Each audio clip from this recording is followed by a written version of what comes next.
Welcome back to the Partnership Economy Podcast. I'm your host, Todd Crawford, and this week I'm joined by Amanda Mount, whose work in the digital and affiliate space is helping shape how brands think about performance marketing. Amanda is the Director of Affiliate Marketing at Monks.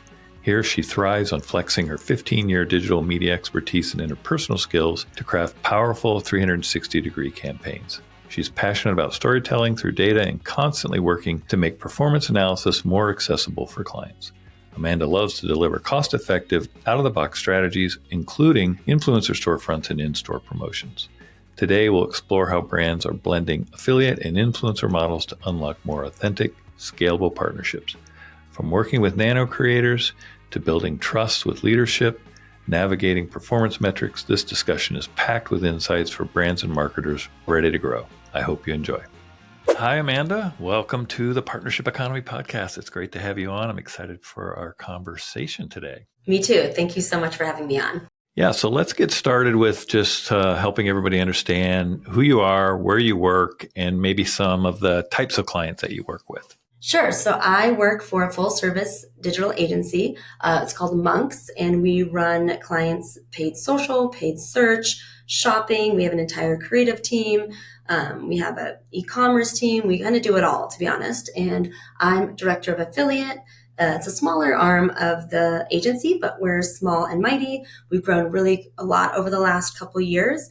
I manage everything, all types of verticals from retail to, sporting goods, ski and snowboard rental, personal fitness, sleep wellness tech, B2B, kind of all different verticals. There's no limitation. Well, that's exciting. It's fun to have a newer team inside a bigger agency to help grow the business and support your clients. Yeah. I saw on your LinkedIn profile, you have yourself in your bio as affiliate queen, and I was curious how you got into affiliate marketing. Yes, I started in programmatic over a decade ago, and then as a strategy side and tracking conversion evolved, I became more interested in being in front of the curtain, not behind the curtain, and really wanted to be more strategic. And so about 6 years ago, I joined an affiliate-only agency, and I've been in the space ever since. And so it's been really fun seeing all the different types of partnerships that you can work with in this space. I joke, it's so hard to explain this channel, but it's like Inception. It's a channel within a channel within a channel. And so it's been really fun. Yeah, I like that description. That's awesome. In previous episodes, we've been unpacking this concept of like a confluence of influencers and affiliate and how that manifests itself. And it seems kind of a thread running through, companies running stuff in-house, companies working with agencies. They're always looking to mitigate risks, but more importantly, really trying to diversify and broaden their partnerships. And I'm always interested in what agencies kind of bring to this, because it is a newer concept, but it seems to be happening almost organically, like there's no edict or plan, but it somehow comes up. And I'm just curious, from your perspective, how have you seen this kind of start to manifest in your role? It's definitely a hot topic right now. I feel like because nano and micro mid influencers are so desirable right now because they have more trust with their audiences and they're more cost effective, it's becoming more of a topic with our current clients that are running maybe broader, larger influencer programs. They want to scale it down. They want to, they have not as much budget. So they're like, how can we do this in the affiliate space? And so they're coming to the affiliate team versus, your typical larger influencer agencies, because they know that we have those partnerships and those skills to deal with the nano and mid influencers. And we're able to actually have measurement as well. That's something that a lot of the other larger influencer agencies don't have. And that's a tool and resource that we, are very, very well equipped with. That's another common thread we hear. I think sometimes it's more like there's a PR, or like you said, more of a creator agency that's managing more the macro. And there's a lot more budget there, less measurement, and either brands are fine with that, but they feel like they're missing out with the mid and long tail creators, and they just don't have the bandwidth. Those teams aren't really able to herd cats like affiliate marketers are, I guess you could say, right? There's a lot of moving pieces in the affiliate space, so it seems more natural fit. And I'm always surprised that it seems to gravitate towards the affiliate team. And again, I think the reasons all make sense, but I like that when people kind of look around and go, how can we do this? They kind of go, how about you guys? Right. Yeah, I think also the experience in the past has always been with social shopping partners like LTK or Find Your Influence. And, a lot of times I work with them as one partner out of 100 or 50 working for a client, and they do all the heavy lifting, and then they have additional fees and the reporting's not so great, or you have to have a minimum spend upwards of like $50,000 just in order to get any data, or 6 influencers. So I think once you test that and perhaps don't see the results you're wanting, or perhaps your KPIs change, it's not brand awareness and you do want more down funnel conversion metrics after all the efforts of like a full marketing strategy, then that's where you kind of take a step back and be like, wait, can we do this more efficiently? Can we do this where we get more bang for our buck? Or work with those nano, especially when there's data supporting that there's more trust and the engagement rate's a lot higher with those smaller influencers as well. They may be small, but they're mighty as well, just like our team. The key here is that consumer trust. I mean, the data shows that people are looking to be informed about a decision. They don't want to just, find the product, see the price, maybe get a coupon and make a purchase. A lot of people really want to know if they're buying the right product. They want to spend their money wisely. Sometimes there's more than one choice, right? So I always use chef knives as an example. I mean, there's hundreds of different brands and styles and shapes of chef knives. So how do you know which you should spend your money on? So I think they definitely kind of have the consumer's ear.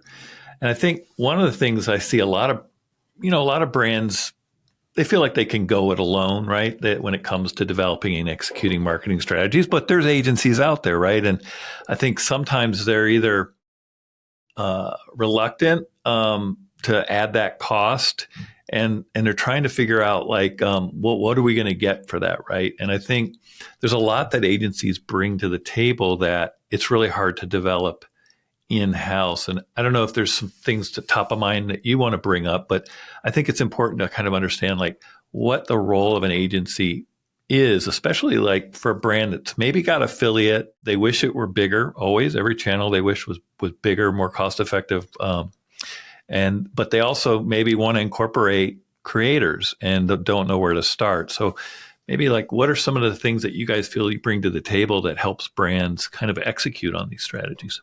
This is a huge topic that we discuss, especially with cross-selling in our agency when we are already running other channels such as paid social or paid search. We can run with creators and influencers, and UGC is a gigantic piece of the strategy nowadays. Not only is it more cost effective of hiring a creative agency to pump out, different types of ads, but it's more authentic content as well. And so if I'm running a creator campaign and I'm working with 6 to 10 creators and they also, have UGC as part of the contract, I'm able to then just take that content and hand it off to my paid social team. They're then able to, test that content and then on their end, even add different layers of segmented targeting that we're not necessarily able to do influencer or affiliate, and then, get even more learnings from there. And in addition, you don't think about it, but search runs YouTube, right? So then that's another whole aspect where we can have synergy and collaborate, is passing on longer content YouTube video that worked well. If I see on my end that it had a high engagement rate or did well, that's something that I'm going to want to pass on to my other channels to test. That creative's working. That's that's engaging. It's converting. So it's nice to be able to just tap my peer on the shoulder and share insights, learnings, and content and whatnot. Yeah, I think the thing an agency really brings to the table is you can hit the ground running. You've had a lot of learnings from other clients that may be similar or even different, but there's kind of mistakes were made, not to make those again. Or when the client wants to test a certain thing, you kind of already know the pros and cons, maybe the risk, and you can help them kind of make quicker decisions. And also, just as we're building out influencer and expanding more on the affiliate team, we want examples of a campaign brief or what looks, what's the best way to, do do's and don'ts in a campaign brief. And I can tap the creative team and ask, do you have an example of this? So even internally, we're able to lean on each other to help build out our business model and our processes, which is been beyond helpful as I'm still learning more and more about influencer, because I know affiliate like the back of my hand. It's influencer that's, a learning curve now. It's honestly the same for both sides. I'm talking to influencer networks on the affiliate side that are challenged by the reporting piece and measurement piece,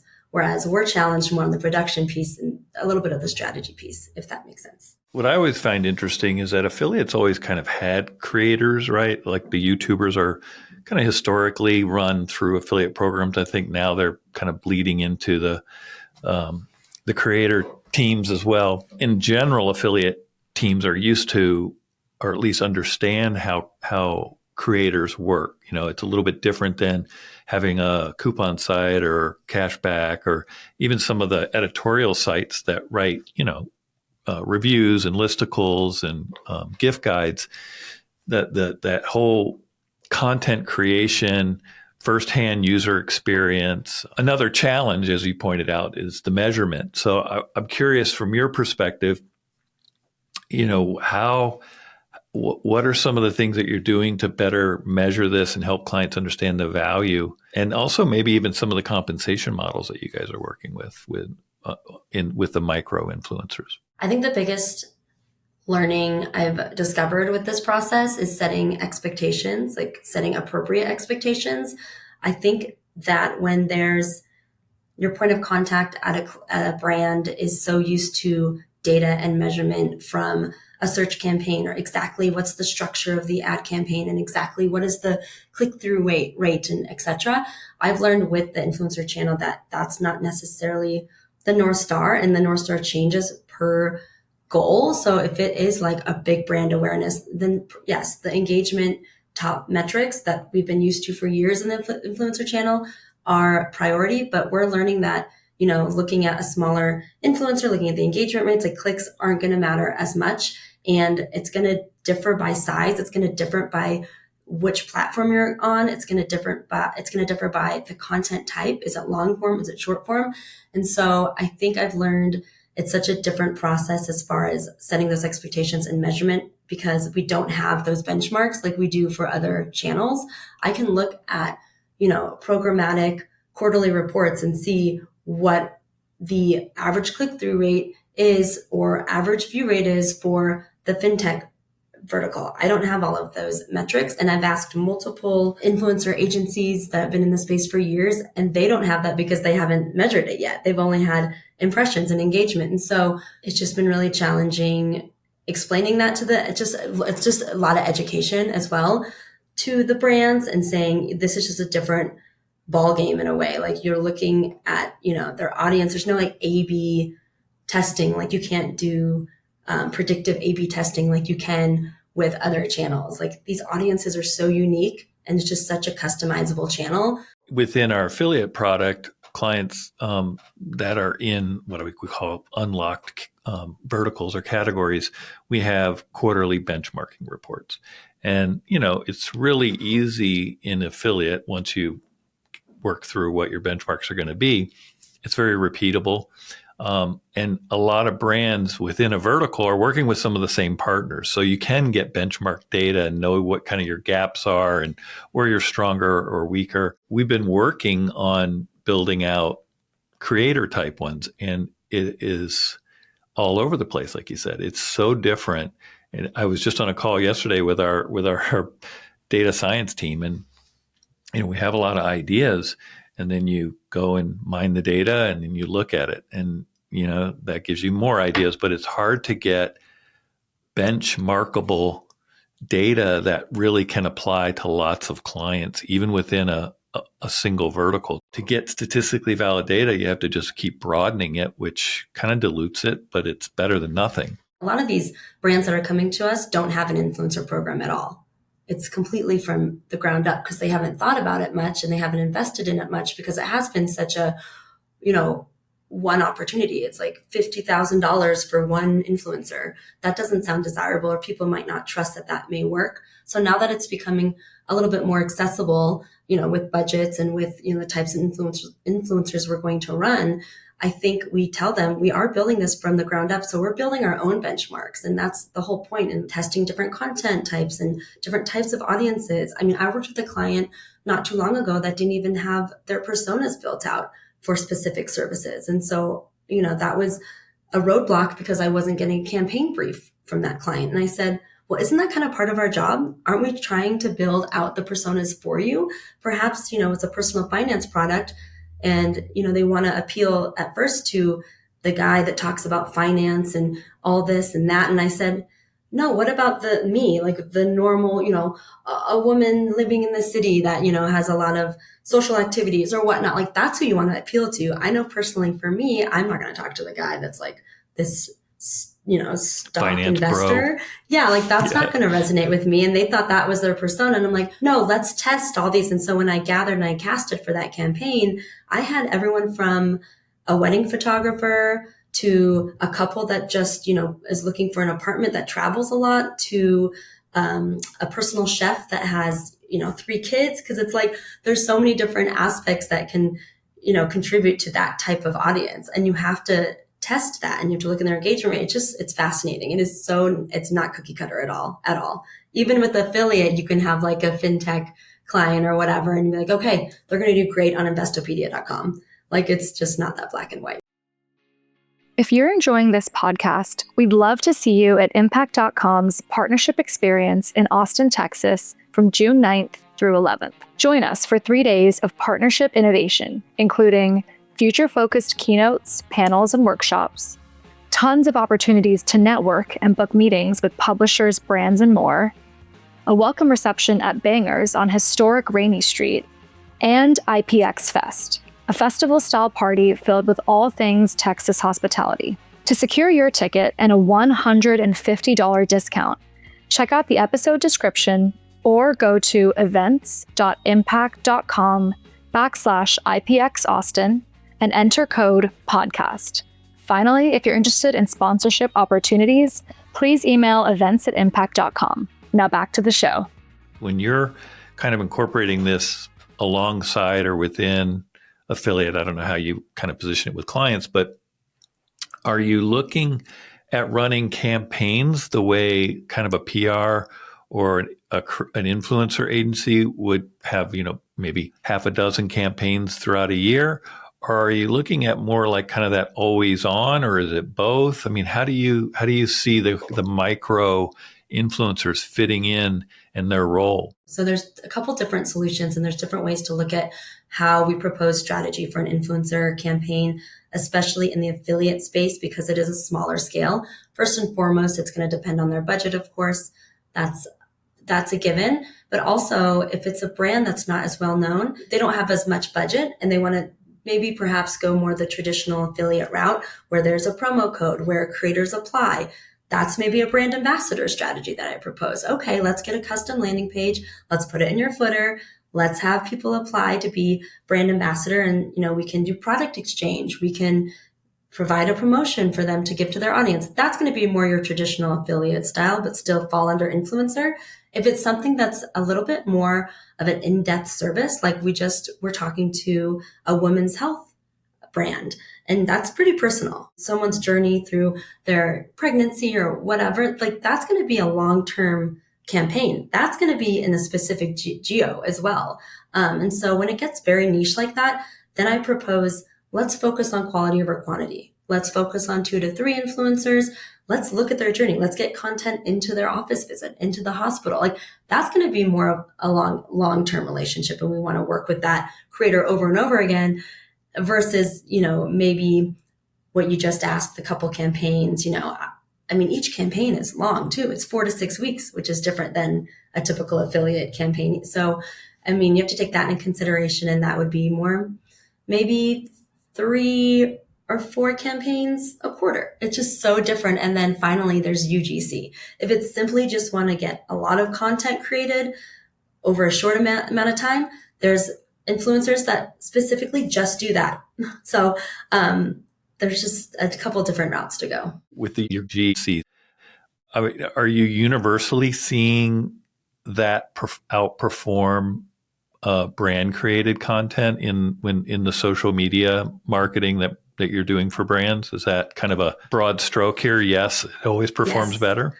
It does. It's just a higher conversion. It just converts a lot higher. And I think it makes sense to me. It's just so much more authentic. Yeah, I think it's something that a lot of brands don't maybe take into consideration or understand the value of, because you kind of have to say, well, I'm paying this partner, maybe they're a micro influencer, maybe I'm giving them product and a generous commission, maybe even a little upfront on top of that to create the content. But I'm getting content rights, right? And then I'm putting that into our social media. That performance kind of has to be associated with that creator as kind of your total benefit. So I think a lot of brands don't quite connect those dots as easily. And when you're using your GC from some of these macro, it doesn't, I don't think it performs as well, because it is a little too fake or not, genuine enough, right? Yeah, I agree. It's too much like an ad. I have noticed working with the smaller influencers, they're so passionate with what they do, and they really are wanting to create like beautiful content, and they're smaller. And so, they're trying to really get their own business off the ground, and they really love what they do and they're passionate about it. Like even the content themes, they come back with me, they're detailed. Whereas I've worked with, I've seen other larger influencers apply for a program and it's like, why do you want to work with this brand? And it's more of a canned response. So I do see a little bit more passion. I'm not saying the larger ones don't have passion, but it is more like an ad style for sure. The smaller ones too are building their own brand, and they really do want to try hard to prove themselves. I think the more genuine they are, obviously their audience responds and they can grow their audience that way. To me, it's what resonates with me. I would not connect as much to a larger influencer as I do the smaller ones, just because, like you said, they're passionate. They know their audience, and they're, when you get to be a bigger influencer, your audience is much more diverse. I mean, it still might be in fashion or beauty or things like that. So, you still have kind of more of a type. But to me, I feel like the micro influencers really bring a lot to the table for brands, and your GC is something that you have to kind of factor in as part of the overall cost, because that you're getting that content as part of that, which is driving sales on top of what the creators have done. Yeah, it's just so much more authentic and native when you're scrolling, when, as a user just looking at, it's not going to like pop out as an ad. It's just going to look a lot more native and relatable. When you're talking with clients, I mean, how do they look at this? I mean, are they kind of just following your lead? I mean, how much education does it take, especially when they're starting from scratch, right? Like budgets, things like that. What are those conversations like? A lot of education for sure. Because the clients that I've been working with just don't have a lot of experience working with an influencer agency or an influencer program. Recently, one that I'm currently pitching has worked with an influencer platform the last 3 months as a pilot, and they weren't satisfied because number one, measurement. There wasn't much measurement. They were not giving them a diverse portfolio of influencers. They were giving them 3 or 4 at a time. And so that was pretty tough, because a lot of times, just like affiliates, like not everyone's going to respond. So you kind of want to cast a wider net there.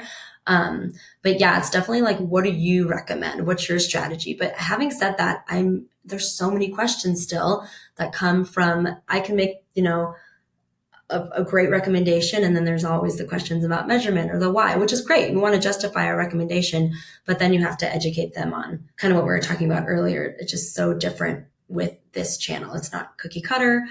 It's just exactly everything we talked about. I have to reiterate to them. So, and internally as well. What about like budgets? How do you kind of like, I guess initially you're probably getting them to do some kind of test budget, right? Yeah. We've actually learned recently too, that we were proposing too short of a length. Like we can't do like 3-month pilots for influencer, because there's so much time and detail that go into it. We are now recommending 6 months for a pilot, because you just need all of that time and consideration and just like effort. And it's just, there's so much time that goes into it.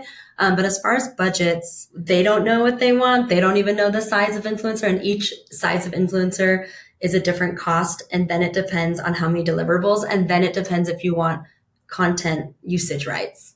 And so it's really hard to have one budget, but we recently, I think it was like a $200,000 budget for 6 months. And that's, about 3 campaigns. You have to kind of work your way backwards. Okay, 8 influencers, they're going to be nano mid.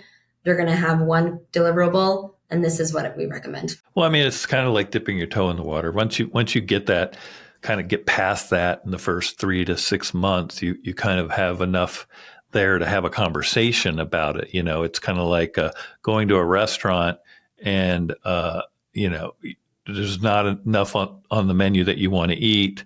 And then, you kind of have to like understand like what you're ordering or what you want before you can kind of go to the next level. I think the hardest part for a lot of brands is they feel like they're taking a lot of risk because in their mind, they maybe have had a bad experience, like you said, with some of the macro ones where they spent a lot of money and they don't really have that measurement and know really what did they get. They got something, they spent some money, a lot of stuff went on, right? Some posts, but they don't really know what they got. So talking about measurement, does that help the brands? I mean, see, right? The data helps, right? It's kind of like reassuring. Okay, it's working. We're seeing what we want to see. So what are some of the reporting that you're using? We explore more how we define a successful campaign beyond just engagement. And that does take a little bit of effort as well on the brand side, because you can even do brand recall. That's something we talk about is if you're running an influencer campaign, are you sending out surveys quarterly and adding the influencer channel into those questions? Perhaps that's a way that you can measure brand recall or sales lift. And then also, yes, we're talking about measuring down funnel conversions more on a specific landing page. Again, that's something that is so new to this channel. It just blows their mind because they're like, what? Not just clicks and impressions and engagement? It's like, no, we can actually put a pixel on your site now and we can actually measure if there's signups, if there's conversions. And so that's something that's fairly new. And I don't think it was ever even offered to them. So it's kind of even a cherry on top. It's like, okay, I'm asking you to invest a pretty decent budget. I know I'm building trust with you, but here are all the ways that we can measure beyond just engagement. And also here are other suggestions as well that like define a successful campaign. And then how to build out your playbook as well. Do you find patience is an issue? Because I think, with most of your traditional marketing channels, you could give me $200,000 and I could probably spend it tomorrow or this week and show you the results, the day or week later. Whereas because this is like affiliate, it's relationship based. Like you've got to find the right partners, get them to agree, read the brief, understand, negotiate everything. It is a lot of time and effort. It's not just plug money in, get reports back, right? So is patience a big issue with clients, or are they more understanding of that? I think they're more understanding the more they learn about the channel. And that applies to both influencer and affiliate. I just launched a product, a B2B corporate business card. And I don't know if the brand understood fully the ins and outs of what goes into that. And because it's such a specific business product, there's a lot to describe. There's travel perks, there's cash back. Like, how do we differentiate that product from others? And so I actually had to take different marketing materials and create a partner facing deck that explained everything about this business card, what differentiates, because it can be complicated. It can be complex. And especially in the business side of things and credit and fintech, they're looking at ECPCs. They're looking at like, why should I put you on this comparison chart next to an Amex, And so to make that as digestible as possible to the partner is really important. And I think they didn't realize all that detail and effort went into just, the launch piece of it. And same with influencer. I think once I show them the content theme template brief or what actually all goes into a campaign brief, it's not just a one-sheeter, it's actually in deck form, and you actually have do's and don'ts, and there's so much detail. And I think once they start kind of exploring that more, they're like, okay, they understand, and they understand, and they are more patient, because like I said earlier, the other client didn't even have personas ready. So they're like, wait, maybe we don't have all of our ducks in a row quite, yet. So it's interesting. I think they learn a lot in the process as well. Yeah, what I hear a lot when talking with other people about this is the education part, like having to even if you're inside the brand, having to educate up to leadership and then having to educate out to your partners, either about the brand and the products and services or specific to the campaign, that there's just a lot of discussion and education going on. And again, when you come to traditional media, you just get up to your computer and you start, you upload the ad copy, you upload the lifestyle image, you put your bids on, you kind of try to see what's the competitive rate, if you will. I think a lot of people don't understand, the relationship piece. Our sales team is trying to sell affiliate and influencer more. And they said, what's your mantra? Like, what do you want us to focus on? And it's the relationship piece. And also being in the industry for 6 years, affiliate's a small world. And so your relationships and who you know matters. And if I want to use an influencer again for another campaign or a brand ambassador or a long-term relationship, like you have to just have positive conversations and relationships. And if you want good content, you need to describe what the service and project is thoroughly. I don't want this to be, low quality output of content or whatnot. So, do brands get nervous about letting content be created outside of their 100% control? I mean, obviously there's the brief and there's guidelines, but you want it to be authentic. Does that make brands nervous? Or do they ever want to exert more control than they probably should? I haven't seen them that concerned about it because I think, again, so much goes into it. So much goes into like the detail. And that's our jobs, right? As the agency and being the experts in the industry, it's like you need to be specific upfront. I'm such an advocate of being 3 steps ahead. And that's like so important here. And I think that we just prep them so well and we get everything ready to go, all the materials, all the collateral. Like, so there's a little room for error. So when that draft comes across the desk, hopefully there's not much change. Because then if there is, I'm doing something wrong in my mind. Or even if I cast influencers, hopefully I'm not giving them 20 creators and none of them work. Hopefully a good 80% of them are approved. Like I want to get it done right the first time. It's all that efficiency and whatnot. So I'm building the trust. I mean, that's a big thing about, trusting an agency is like building that trust. And that takes a minute. It does. But once that trust is built, it's pretty seamless. Yeah, I was just going to say that I think because you guys are working with multiple clients and you've experienced, similar concerns or similar creators, you kind of are able to kind of get things aligned more easily. Still a lot of work, but you're playing off experience versus, a brand kind of trying to figure it out for the first time can actually cause them to underinvest or to pull back from such a big opportunity. I mean, every brand I've seen that has gone down this route doesn't want to turn back once it gets working, once they really feel comfortable with the cadence and the results. And I think a huge crossover with affiliate and influencer, especially in my experience, the affiliate queen. I love different types of publisher opportunities besides just lower funnel deal coupon. I've brought everything from storefronts for Forever 21. They weren't doing anything like that, to card linking offers, obviously in store, just really thinking outside the box. And I think that builds trust too, because unfortunately, affiliate does have somewhat of a reputation of being deal coupon. And it's like, no, it's not. I just want to shake people when they say that because there's so much opportunity. Oh man, we're working with like the Forbes of the world. We're working with Cosmopolitan. There's an AI in the game. Like now working with the Forever 21, there were publishers that help you try on outfits and see what that looks like. It's just wild. And so when you come to the table with these different perspectives and creative ideas, that builds trust. And I think with influencer, I kind of see light bulbs go off in clients' heads when I come with different kind of strategy ideas and how to reach specific audiences, like personal finance. You don't think you can be that creative? Yeah, you can. You can say, let's reach the people that have a side hustle that are, creators themselves. And anyway, I just really love bringing like out of the box ideas to the table. And I think that's really important in influencer as well. Giving them a little taste of something that let's test here. Let's see if this is something that resonates.